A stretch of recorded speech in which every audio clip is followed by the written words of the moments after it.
வாக்குப்பதிவுக்கான நிலவரம் ஒவ்வொரு மணி நேரத்துக்கு ஒரு முறை வெளியாக இருக்கிறது அதிகாரப்பூர்வ அறிவிப்பாக. அந்த வகையில் ஒரு மணி நிலவரத்தை பொறுத்தவரையில் தமிழகத்தில் 39 தொகுதிகளிலும் வாக்குப்பதிவு பொறுத்தவரையில் ஒரு மணி நிலவரத்தை பொறுத்தவரையில் இந்த தொகுதி வாரியாக நாம் பார்க்கலாம். ஒவ்வொரு மாவட்டத்திலும் இருக்கக்கூடிய அந்த வாக்குப்பதிவு நிலவரத்தை நாம் பார்க்கலாம்.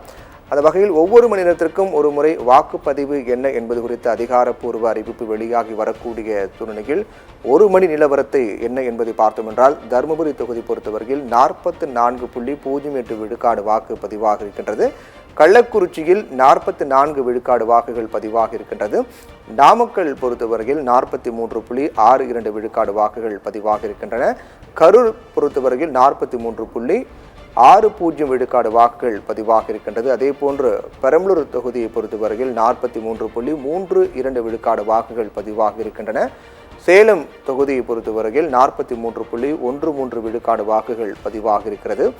விழுப்புரத்தில் 42.89 விழுக்காடும், விருதுநகர் தொகுதியில் 42.34 விழுக்கான வாக்குகள் பதிவாக இருக்கிறது. இது ஒரு மணி நிலவரம். ஒரு மணி நிலவரத்தை பொறுத்தவரையில் ஒட்டுமொத்தமாக நாம் பார்க்கலாம் தெளிவாக அனைத்து தொகுதியிலும் கிட்டத்தட்ட 40 விழுக்காட்டுக்கு மேல் வாக்குகள் பதிவாக இருப்பதை நாம் தொடர்ந்து பார்த்து வருகின்றோம்.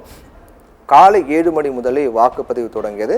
காலை வெயில் குறைவு என்பதால் காலையே சற்று வாக்குப்பதிவு என்பது அதிகமாக பதிவாகியது. சீரான வேகத்தில் காலை நேரத்தில் வாக்குப்பதிவு அதிகமாக இருந்தது. அதற்கு பிறகு நேரம் செல்ல செல்ல வெயிலின் தாக்கம் அதிகரித்த காரணத்தால் பல்வேறு வாக்குச்சாவடிகளில் வாக்குப்பதிவு என்பது மந்தமாக காணப்பட்டது.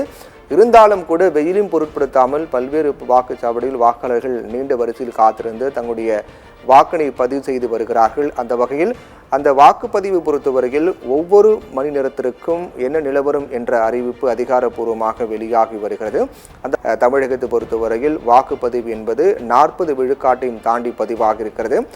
தஞ்சை தொகுதி பொறுத்தவரையில் 40.81 விழுக்காடு வாக்குகள் பதிவாக இருக்கின்றன. பொள்ளாச்சி தொகுதியில் 41.34 விழுக்காடு வாக்குகளும், வேலூர் மக்களவைத் தொகுதியில் 41.24 விழுக்காடு வாக்குகளும், தேனி மக்களவைத் தொகுதியில் 41.24 விழுக்காடு வாக்குகளும், திருப்பூர் தொகுதியில் 40.96 விழுக்காடு வாக்குகளும், தஞ்சை தொகுதியில் 40.81 விழுக்காடு வாக்குகளும், மயிலாடுதுறை தொகுதியை பொறுத்தவரையில் 40.77 விழுக்காடு வாக்குகளும், கடலூர் தொகுதியை பொறுத்தவரையில் 40.32 விழுக்காடு வாக்குகளும், கன்னியாகுமரி தொகுதியில் 40.24 விழுக்காடு வாக்குகள் பதிவாக இருப்பதை நாம் அந்த தெளிவாக அந்த வரைகலை மூலமாக நாம் பார்க்கின்றோம்.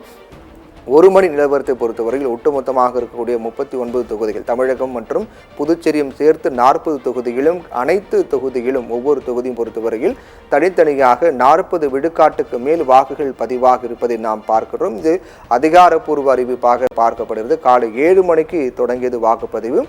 7 மணி முதல் 8 மணி, 9 மணி, 10 மணி என ஒவ்வொரு மணி நேரத்திற்கும் வாக்குப்பதிவு நிலவரம் எத்தனை விழுக்காடு வாக்குகள் பதிவாக இருக்கிறது, ஒவ்வொரு தொகுதி வாரியாக எவ்வளவு வாக்குகள் பதிவாக இருக்குது என்ற தகவல் வெளியாக இருக்கக்கூடிய சூழ்நிலையில் தற்போது ஒரு மணி நிலவரத்தை பொறுத்தவரையில் அனைத்து தொகுதிகளும் 39+40 என்ற அனைத்து தொகுதிகள்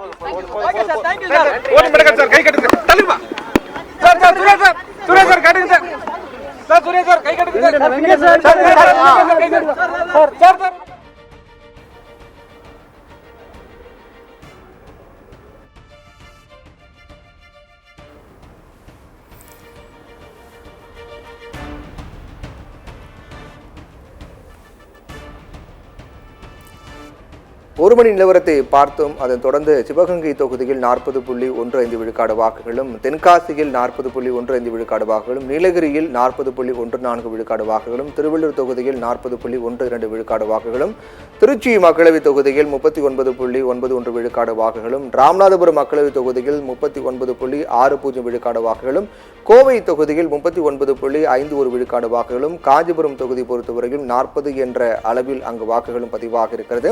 பல்வேறு பகுதியில் பகுதி மக்கள் தேர்தலை புறக்கணிப்பு செய்து போராட்டங்களாக மேற்கொள்ள வரக்கூடிய சூழல் ஏற்பட்டிருக்கிறது. சில தொகுதிகளை தவிர்த்து மற்ற பெரும்பான்மையாக இருக்கக்கூடிய தொகுதிகள் 40 விழுக்காட்டையும் தாண்டி வாக்குகள் பதிவாக இருக்கிறது. அதிலும் குறிப்பாக திருச்சி, ராமநாதபுரம், கோவை, காஞ்சிபுரம் உள்ளிட்ட தொகுதியில் மட்டும் 39 கிட்டத்தட்ட 40 நெருங்கிவிட்ட அளவில் வாக்குகள் பதிவாக இருக்கிறது. இந்த தொகுதியை பொறுத்தவரையில் நேரம் செல்ல செல்ல வாக்குப்பதிவு இன்னும் கூடுதலாக பதிவாகும் என்று எதிர்பார்க்கப்படுகிறது.